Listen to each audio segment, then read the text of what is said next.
तो खैर, तो प्यारो भगवान से कभी बराबरी ना करे। इस प्रकार से श्री दशरथ जी के तीनों ब्याह हुए हैं, तीनों महारानियां आई हैं। और अब एक दिन की बात, दशरथ जी के जो पूज्य पिताजी हैं श्री अज महाराज, उन्होंने दशरथ जी का राज तिलक किया है। दशरथ जी युवराज से चक्रवर्ती सम्राट बने हैं और दशरथ जी के माता पिता वन में गए हैं भगवान का भजन करने। अब दशरथ जी चक्रवर्ती सम्राट बने हैं। सुमित्रा जी से पहली बेटी हुई जिनका नाम था शांता, ये दशरथ जी की प्रथम संतान है, राम जी की बड़ी बहन है। इन शांता को श्री दशरथ जी ने अंग नरेश को दे दिया। ये अंग नरेश जो राजा थे, ये दशरथ जी के बाल सखा थे, जिसको आप लोगों ने एक शब्द कभी शायद सुना होगा, लंगोटिया यार, है ना, बेस्ट फ्रेंड। तो वो बाल सखा थे श्री दशरथ जी और अंग देश के राजकुमार। दोनों साथ साथ में श्री गुरुदेव वशिष्ठ जी के पास पढ़ते थे। पढ़ाई करते करते इन लोगों ने ज्योतिष विद्या भी सीखी। ज्योतिष विद्या सीखी तो श्री दशरथ जी ने दोनों को आज्ञा दी, एक दूसरे की कुंडली बना के दिखाओ। दोनों ने कुंडली बनाई, तो कुंडली तो बिल्कुल सही बनाई, परंतु उसका जो फलादेश रहा, श्री अंग देश के राजकुमार ने कहा कि गुरुदेव, दशरथ जी के योग में केवल एक संतान आ रही है। अच्छा,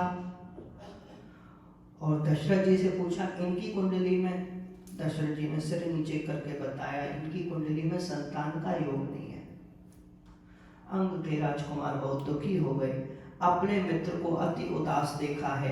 दशरथ जी ने कहा, मित्र, वह मित्र कैसा जो दूसरे के काम में न आए। मैं दशरथ तुम्हें वचन देता हूं कि मेरी जो पहली संतान होगी वह मैं तुम्हें संतान के रूप में सौंपूंगा।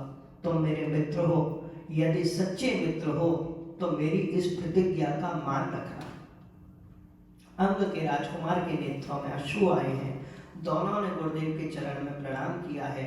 गुरुदेव ने आशीर्वाद दिया है कि दशरथ जी की जो पहली संतान होगी वो तुम्हारी होगी, उसकी प्रतिष्ठा तुम्हारे नाम से होगी, उसका ब्याह आदि, उसका वंश आदि तुम्हारे अंग देश के राजा के नाम से चलेगा। तो आज इनकी जो पुत्री हुई शांता, इन्होंने दत्तक पुत्रिका के रूप में श्री अंग नरेश को प्रदान की है। वे बहुत प्रसन्न हुए। उन्होंने अपनी बिटिया शांता का विवाह एक सुंदर ऋषि, ऋष्यशृंग जिनका नाम था, जिनको संक्षेप में श्रृंगी ऋषि कहते हैं, वो भागवत जी वाले श्रृंगी ऋषि दूसरे हैं, ये दूसरे हैं। इनका पूरा नाम है ऋष्यशृंग। इनके साथ में ब्याह हुआ है। अब श्री दशरथ जी का समय धीरे धीरे बढ़ रहा है। 60,000 वर्ष की अवस्था हो गई है, संतान नहीं हुई। थोड़ी सी चिंता हुई है, गुरुदेव के पास गए। गुरुदेव बोले, एक बार भूपति मन माही, भय दिलाने मोरे सुत नाही। श्री राम जय राम जय जय राम,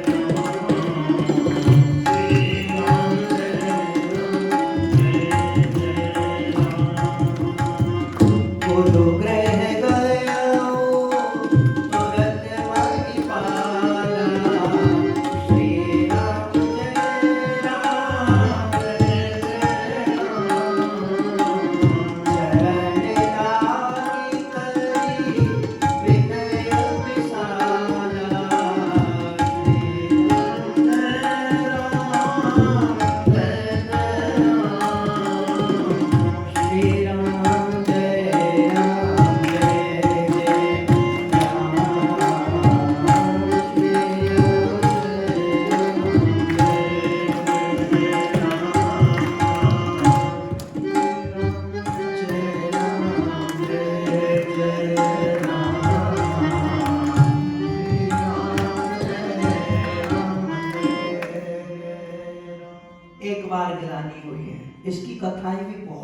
प्राप्त होती हैं। अब उतना समय नहीं कि एक कथा का विस्तार किया जाए, परंतु गिलानी हुई वो बड़ी बात नहीं है। क्यों हुई वो कोई बहुत बड़ी बात नहीं, पर जब हुई तो गुरुदेव के पास गए। किसी भी प्रकार का कोई कष्ट आवे, सीधे संतों के पास, भगवान के पास जाना चाहिए। सच्चे संत जीवन में ना भी मिले तो चिंता नहीं करनी चाहिए। जय जय जय हनुमान गोसाई, कृपा करो गुरुदेव की नाई। इसीलिए बिल्कुल चिंता नहीं करनी चाहिए। जैसे कोई चिंता आवे तुरंत भगवान का चिंतन करो। और इनके तो गुरुदेव वहां साक्षात विराजे हुए थे, चरणों में जाकर के प्रार्थना की है। बोले गुरुदेव कोई कुल में जल देने वाला नहीं है, क्या होगा आगे? इस सूर्य वंश का अंत हो जाएगा मेरे साथ। ऐसा कौन सा पाप किया है मैंने? गुरुदेव अभी समय है, आप बता दीजिए कौन सा पाप है, हम लोग उसका प्रायश्चित कर लेंगे। जो आप कहेंगे मैं करूंगा। श्री वशिष्ठ मुनि मुस्कुराए, राजन पाप तो कुछ नहीं है, पर पुण्य तुमने इतने अधिक कर लिए हैं कि संसार का कोई प्राणी तुम्हारा पुत्र बन के आवे, उसके भी उतने पुण्य होने चाहिए। तो कोई विराट में ऐसा प्राणी नहीं जो तुम्हारा पुत्र बन के आ सके। तब बोले तब स्वयं भगवान आएंगे। भगवान कैसे आएंगे? बोले भगवान यज्ञ से आएंगे। तो गुरुदेव आप यज्ञ करवा दीजिए, पुत्रेष्ठ यज्ञ। श्री वशिष्ठ मुनि ने कहा राजन पुत्रेष्ठ यज्ञ तुम्हारे जामाता ऋष्यशृंग करवाएंगे। गुरुदेव ऐसा क्यों?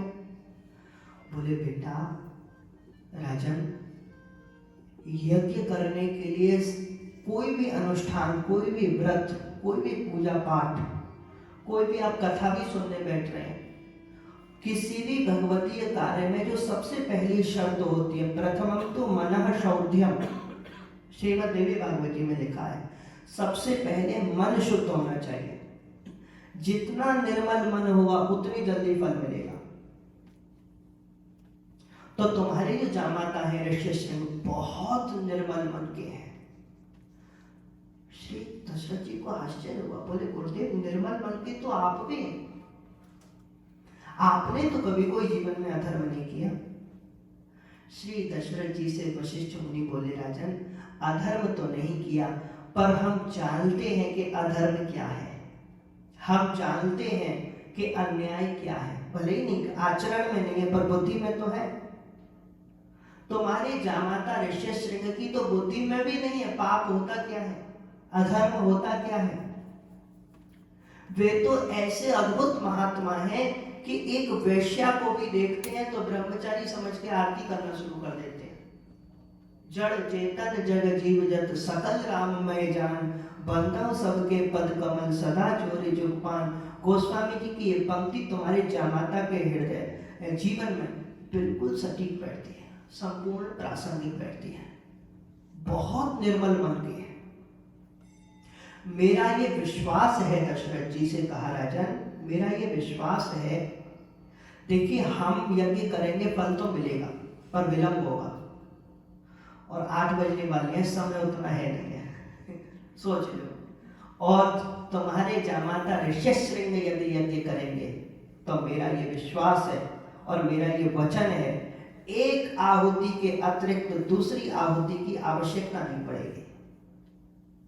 हमको कम से कम 108 तो देनी पड़ेगी, पर वे तो एक ही आहुति देंगे और भगवान प्रकट हो जाएंगे। अरे बोले गुरुदेव फिर तो उन्हीं से करवाते हैं जैसी आपकी आज्ञा। बोले जाओ अंगदेश जाओ, वहां पर रुक के आओ, उनको अपनी बेटी को और जामाता को थोड़ा सा ऐसे प्यार से समय देके विदा करके लाओ। तब तो ऐसा ही किया, 1 महीने वहां रुके दशरथ जी, फिर अपनी बेटी को शांता जी को ऋष्यशृंग जामाता दोनों को लेके आए हैं। ऋष्यशृंग ने पहले अश्वमेध यज्ञ करवाया है, अश्वमेध यज्ञ किया है। अब बोले अब पुत्रेष्ठ यज्ञ। तो गुरुदेव हम तैयारी करें। श्री ऋष्यशृंग ऋषि बोले राजन आप नहीं करेंगे, हम करेंगे यज्ञ। बोले जैसे आपकी आज्ञा। एक ही बात में मान गए, ना कोई प्रश्न ना कोई शंका। और श्री गोस्वामी जी ने लिखा है बोले भक्ति सहित मुनि आहुति दीने, श्री राम जय राम जय जय राम। भक्ति सहित मुनि आहुति दीने, श्री राम जय राम जय जय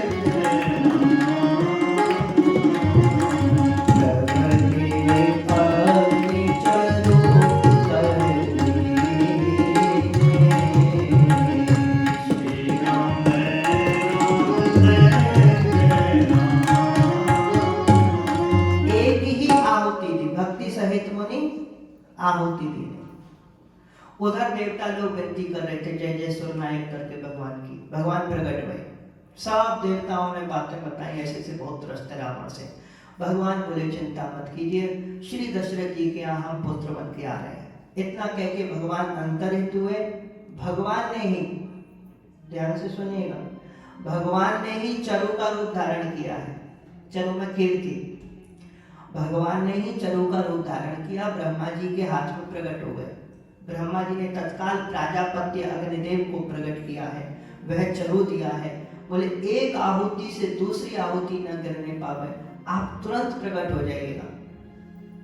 तो वो अग्निदेव उस चरु को लेके तत्काल प्रकट भए। अग्निदेव ने वह चरु राजा दशरथ के हाथ में दिया है, यथा योग्य रानियों में बांट दो कह के अग्निदेव अंतरित हुए। राजा ने वो चरु देखा है, उसमें खीर थी, बड़ी अद्भुत खीर। राजा ने जिस दृष्टि से देखा उसमें न चावल न चीनी न दूध और तीनों वस्तुओं की बनी हुई खीर, सत्य चिद और आनंद, सच्चिदानंदमयी खीर को देखा। दो भाग हुए, अर्ध भाग कौशल्य ने दीना, उभय भाग आधे कर लेना। कौशल्या के हाथ धरी दीन सुमित्रा ही मन प्रसन्न करी। श्री कौशल्या के सुमित्रा जी तीनों खड़ी हुई थी। आधा भाग कौशल्या जी को दिया, फिर चरु को देखा, उसके दो भाग हो गए, एक भाग कैकेयी माता को दिया है, फिर दो भाग हुए तो एक कौशल्या जी को एक कैकेयी जी को, दोनों ने अपने अपने हाथ से सुमित्रा जी को दिया। तो ऐसे भाग हुए। तो उसमें कौशल्या जी के पास एक भाग आया, पीस की दृष्टि से देखें तो उनके एक पुत्र गया। कैकेयी माता के भी एक भाग आया, एक एक पुत्र गया। सुमित्रा जी के पास दो भाग आए, दो पुत्र आए। और दोनों पुत्र, क्योंकि वो चरु भी कौशल्या और कैकेयी माता के हाथ से मिले थे, तो सुमित्रा जी के भी दोनों पुत्र शत्रुघ्न जी भरत जी की सेवा में, लक्ष्मण जी राम जी की सेवा में लगे। ऐसा प्रेममय बंधन है चारों भैयाओं का। और भैया ए विधि गर्भ सहित सब नारी, सब गर्भवती हुई हैं और इतना आनंद हुआ है कि जादन ते हरि गर्भ आए, सकल लोक सुख संपत्ति छाए। संपूर्ण विश्व में कोई दरिद्र नहीं रहा, सबके घर में चकाचक लक्ष्मी हो गई। इसीलिए कहते हैं भगवान की शरण में रहिए तो गरीबी से कभी नहीं मरना पड़ेगा, कभी व्यक्ति दुखी नहीं रहेगा। आज व्यक्ति दुखी रहते हैं भगवान से दूर रहने के कारण। आप भगवान के निकट रहिए। अरे भैया सारे ब्रह्मांडों की अनंत काल से व्यवस्था करते आ रहे हैं, तुम्हारी छोटी सी व्यवस्था नहीं कर पाएंगे। कब 2-4 मिलियन ऐसे मिल जाए पता नहीं चलेगा आप लोगों को। इसीलिए बिल्कुल निश्चिंत होकर के रहिए। अनहोनी होनी नहीं, होनी होए सो होए, और तुलसी भरोसे राम के निर्भय होके सोए। चकाचक रहिए, खूब सब आनंद हुआ है। और भैया अयोध्या जी ने अपना दिव्य वैभव प्रकट किया है, सरयू जी ने दिव्य मणिमय घाट प्रकट कर दिए हैं। एक एक घर हजार मंजिल का हो गया है। उनके ऊपर लगे हुए कलश, कलश मना हो रवि शशि तुति निंदक, ऐसा लग रहा है जैसे सूर्य चंद्रमाओं की प्रभा को ले जाने वाले हो गए हैं। करोड़ों सूर्यवंशी अयोध्या जी में एकत्र होते हुए दशरथ जी की और 700 रानियां थी, उन सब पे परिवार आए। सारे करोड़ों सूर्यवंशी, तरह तरह के दादा काका मामा फूफा और दादी मामियाँ फूफियाँ काकियाँ चाचियाँ सब आए हैं। तरह तरह के पूरे भीड़ लग गई है। तीनों रानियों को शिक्षाएं देती हैं तरह तरह की, बड़ी बूढ़ी माताएं, गर्भवती स्त्रियों की ये शिक्षा होती है। बोले बेटियों बहुत ऊपर नीचे नहीं चलना उतरना, बहुत ज्यादा ऐसे उछल कूद नहीं करना। एक संतरा रोज खाना, बेटा होगा चाहे बेटी गोरे होंगे, संतरा खाना चाहिए रोज गर्भवती महिला को। एक दो बादाम रोज खाना, तो बेटा हो चाहे बेटी नेत्र बड़े सुंदर रहेंगे। एक सेब रोज खाना, तो बेटा हो चाहे बेटी हृदय बड़ा मजबूत रहेगा, कभी हार्ट अटैक की समस्या नहीं आएगी। ऐसे करके सब समझाती थी। मुझे तो लगता है संतरे केवल सुमित्रा माता ने खाए, उन्हीं के दोनों लाला गोरे हुए। तो ऐसे करके 10 महीने बीत गए हैं। अब रोज बड़ी बूढ़ी माताएं तीनों रानियों से पूछते, बेटी पेट में कुछ अनुभव होता है? बोले कुछ अनुभव नहीं होता है। अब सब प्रतीक्षा कर रहे हैं कब भगवान आएंगे, कब आएंगे, कब आएंगे। ततस्ते द्वादशे मासे, 12 महीना बीत गए। अब सुंदर बसंत ऋतु आई है। बसंत ऋतु में भगवान आए हैं। ऋतु नाम कुसुमाकरः। श्री कृष्ण भगवान गीता जी में कहते हैं ऋतुओं में बसंत मैं हूँ, और बसंत ऋतु में भगवान आ रहे हैं। ऋतुराज बसंत है ये। बस अंत, बस अंत का मतलब हुआ सर्वतंत्र स्वतंत्र परमात्मा आ रहे। रामा नास्ति परायणम परतरम रामस्य दासोऽस्म्यहम्। इनसे परे पुरुषार्थ परा किंचित सा काष्ठा सा परा गति, कठोपनिषद में लिखा हुआ है। इनसे परे कोई तत्व नहीं है। सबसे अंतिम तत्व आ रहे, बस अंत, यही अंत है, यही अंतिम तत्व है। वही श्री राम के रूप में प्रकट हो रहे हैं। या फिर रावण के अत्याचारों अनाचारों का बस अंत करने के लिए बसंत ऋतु में आए विराट प्रभु। चैत्र मास में आए हैं। इससे नव संवत्सर का प्रारंभ होता है और प्रकृति में परिवर्तन आता है। चैत्र शुक्ल प्रतिपदा को हमारे सनातन धर्म का नववर्ष होता है। व्यक्ति का स्वास्थ्य नया होने लगता है, नदियों में जल नया होने लगता है, वृक्षों में पत्ते आने लगते हैं, खेतों से अनाज आने लगता है। सब प्रकृति परिवर्तन लेती है। और पुनर्वसु नक्षत्र में आ रहे हैं। पुनः बसाने के लिए जिनके घरों को आश्रमों को उजाड़ दिया है रावण ने, उन सबको बसाने भगवान फिर से अभिजीत मुहूर्त में आ रहे हैं। अभिजीत, माया को जीतने में समय नहीं लगेगा। अभिजीत मुहूर्त में नवमी तिथि पूर्ण तिथि है और रिक्ता तिथि थी ये पहले। भगवान ने इसको जब से प्रकट हुए पूर्ण तिथि बना दिया, पूर्ण हो गई। इसमें भगवान पधार रहे हैं। तो श्री गोस्वामी जी लिखते हैं नवमी तिथि मधुमास पुनीता,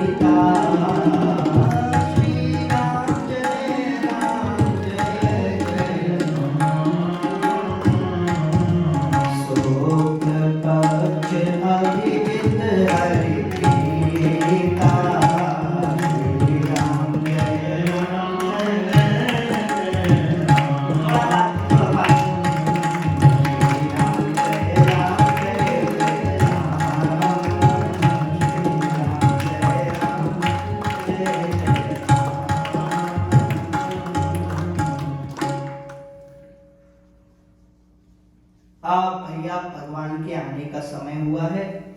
अब बहुत विलंब नहीं करेंगे, विस्तार कल करेंगे। अभी प्रकट कर देते हैं क्योंकि आज वचन दिया है तो वचन पूरा कर देते हैं।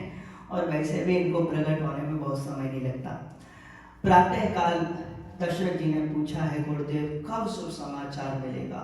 बोले बेटा आज मध्याह्न काल तक शुभ समाचार मिल जाएगा। श्री वशिष्ठ जी मध्याह्न काल की संध्या करने गए हैं। इधर बड़ी बूढ़ी बार बार पूछे कुछ अनुभव होता है, नहीं होता, तो वो चली गई हैं। शायद रात्रि तक कुछ सूचना आए। प्रसूति कागार में एकांत भया है। कौशल्या माता बाई करवट ऐसे लेट गई हैं। सफेद चादर रेशमी उन्होंने यहाँ तक ओढ़ रखी है। सुंदर दिव्य पर्यंक है मखमल का। और श्री कौशल्या माता भगवत स्मरण कर ही रही थी, तभी इनके पेट से दिव्य प्रकाश उत्पन्न भया है। सामने प्रकाश पुंज प्रकट हुआ। माता का पेट अपने आप ही पतला हो गया है। वायु के रूप में मानो भगवान विराजमान हो और कोई किसी प्रकार का कष्ट नहीं हुआ। ये कष्ट हरने वाले हैं, देने वाले थोड़े। और भगवान सामने पहले प्रकाश पुंज के रूप में, फिर ओंकार के रूप में, फिर अष्टभुजी के रूप में, फिर चतुर्भुज रूप में प्रकट भए हैं। और फिर माता ने सुंदर प्रणाम किया, स्तुति करी है। भगवान ने कहा माँ मैं तो आपका लाड़ प्यार दुलार आशीर्वाद पाने आया हूँ। तो बोले प्रभु आशीर्वाद पाना है तो बालक बनना पड़ेगा। श्री ठाकुर जी ने छोटा रूप बाल रूप धारण किया है। भय प्रगट कृपाला दीन दयाला कौशल्या हितकारी, और ऐसे करके खूब आनंद आया है। प्यारे प्रभु प्रकट हुए, बाद में खूब चकाचक उत्सव मने हैं। कैसे कैसे क्या क्या उत्सव मने हैं वो हम और आप लोग कल कथाओं में आनंद लेंगे, रस प्राप्त करेंगे। और अभी आइए दोनों हाथ जोड़कर प्यारे श्री ठाकुर जी के छोटे से रामलला हैं, इनके ही कोमल कोमल श्री चरणारविंदों में, छोटे छोटे चरणारविंदों में हम और आप लोग प्रणाम करते हैं और प्रार्थना करते हैं प्यारे आप चाहे जिस रूप में आना, आप में हमारा मन लगा रहे, बस इतनी प्रार्थना है। अपने समस्त कर्मों को, अपनी वाणी को इन्हीं के श्री चरणारविंदों में समर्पित करते हुए विश्राम एक बार सभी प्रेम से जोर से जयकारा लगावें। बोलो श्री कौशल्या कुमारी की जय। अब जब तक इनका नामकरण नहीं हो जाएगा हम इनके नाम के जयकारा नहीं लगाएंगे। बोलिए श्री दशरथ नंदन भगवान की जय। हालांकि अभी आगे और भी शुभ सूचना मिलने वाली थी। श्री भरत जी महाराज का प्राकट्य हुआ, दोनों भैयाओं का, शत्रुघ्न और लक्ष्मण जी का भी भैया, वो सब प्रसंग कल। अभी प्रेम से सब लोग जयकारा लगाएंगे। बोलिए श्री भक्त वत्सल भगवान की जय। सर्वे भवन्तु सुखिनः, सर्वे सन्तु निरामयाः, सर्वे भद्राणि पश्यन्तु मा कश्चित् दुःखभाग् भवेत्। उपस्थित सभी भक्तों की तरफ से पूज्य आचार्य श्री को हमेशा प्रणाम करते हुए श्री रामचरितमानस के अद्भुत और विलक्षण ज्ञान यज्ञ के पंचम दिवस को हम संपन्नता की ओर अग्रसर कर रहे हैं। आज के इस पवित्र प्रसन्न भगवान के प्राकट्य उत्सव को आप सभी को ढेरों सारी शुभकामनाएं, बधाइयाँ, भगवान की कृपा आप सभी की ऊपर बनी रहे। मात्र 3 दिवस और शेष हैं, कल शुक्रवार, शनिवार और रविवार श्री ज्ञान यज्ञ का समापन दिवस है। कल और परसों यानी शुक्रवार और शनिवार का जो समय है पिता का सायंकाल 6:30 बजे से और 8 बजे तक, तथा रविवार का जो समय होगा वह 6 बजे से और 7:30 बजे तक का है। इसके अतिरिक्त मैं विगत कई दिनों से सूचित करता आ रहा हूँ कि कॉलेज जाने वाले बच्चों के लिए बहुत सुंदर सूचना मैं आपको कई दिनों से प्रेषित कर रहा हूँ कि हिंदू सेंटर की तरफ से $5,000 की धनराशि प्रत्येक विद्यार्थी को, यानी 5 विद्यार्थियों को स्कॉलरशिप के रूप में प्रतिवर्ष प्रदान की जाएगी। तो जिन अभिभावकों के बच्चे कॉलेज में जा रहे हों या कॉलेज में हों, वो पात्र हैं, इस एप्लीकेशन के लिए अप्लाई कर सकते हैं। अगर भगवत कृपा से उनका चयन हुआ तो उन बच्चों को $5,000 की धनराशि जो है वह स्कॉलरशिप के रूप में प्राप्त हो सकेगी। इन्हीं सूचनाओं के साथ पुनः आप सभी की तरफ से किसी को हमेशा प्रणाम करते हुए आज की किताब को हम विश्राम दे रहे हैं। आरती से पूर्व आज की प्रसाद की सेवा जिस श्रद्धालु भक्त परिवार ने कराई है, श्री ब्रजेश कोठारी जी, पत्नी से पति अन्नू कोठारी तथा कोठारी परिवार की सभी सदस्यों ने मिलकर के आज की भोग सेवा भगवान के पावन श्री चरण कमलों में समर्पित की है। भगवान से हमारी विनती है, प्रार्थना है कि प्रभु कोठारी परिवार द्वारा समर्पित आज की इस भोग सेवा को स्वीकार करते हुए परिवार के सभी प्रभु अपनी कृपा दृष्टि, अपना आशीर्वाद वरदस्त बनाए रखें। इसी प्रार्थना के साथ आज की किताब प्रसंग को विश्राम अब आरती होगी। सभी से आग्रह है कि प्रार्थना के लिए खड़े हुए आगे आइए। धन्यवाद। कोठारी